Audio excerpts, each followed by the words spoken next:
Hello, and thank you so much for joining me for my Wet Coast tutorial part 2. Whoop. This is about the Rain Coast motif. This motif was inspired by the smell of petrichor, that earthy smell after a rain that just really sinks to my soul. The pattern is quite straightforward to knit, but it involves a technique that you may not have seen before if you are new to this whole wonderful world of knitting. So let's get started. If you guys are following along in your pattern, just knit all of the yarn overs and work through the pattern as written. I, however, am just going to do a small sample patch, and if you are new to knitting, I would really recommend you do this. I just cast on 15 stitches because looking at this motif, I can see the part in black.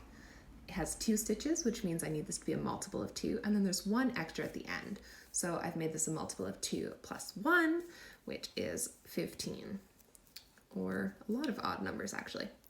So I've knit just a couple of rows here just to make a little bit more of a starter for this. Woo, let me just power through this next row. With some knitting magic.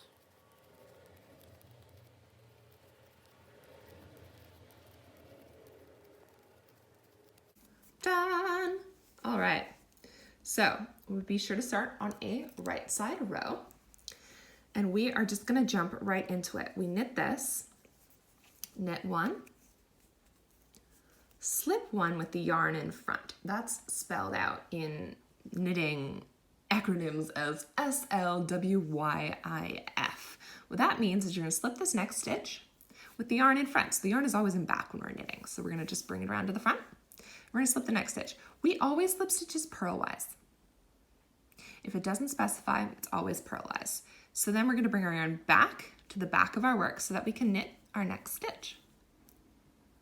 Yarn to the front, slip, back, knit,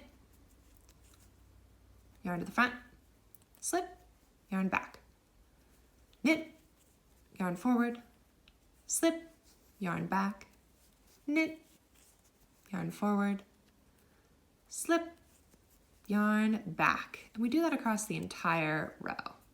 Pretty straightforward, eh?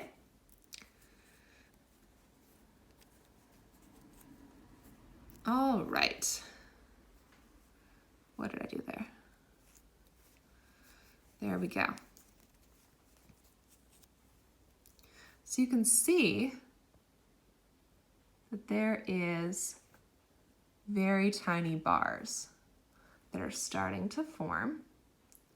And those bars are the slip stitch. So we've done this part, boom, we're just gonna purl across the back of our work. And again, I'm gonna use some movie magic here.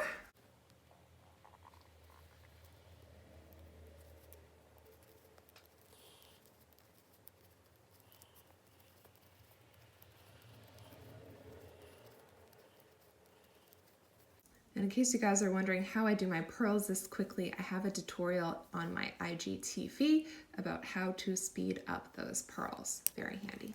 All right, now we're back on the front of our stitch. And now we are going to slip our first stitch with our yarn in front,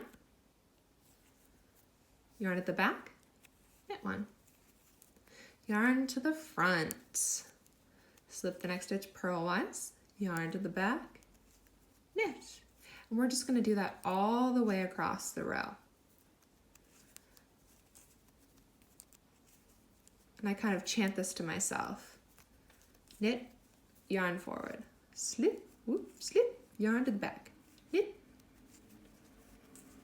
yarn forward, slip, yarn to the back. I'm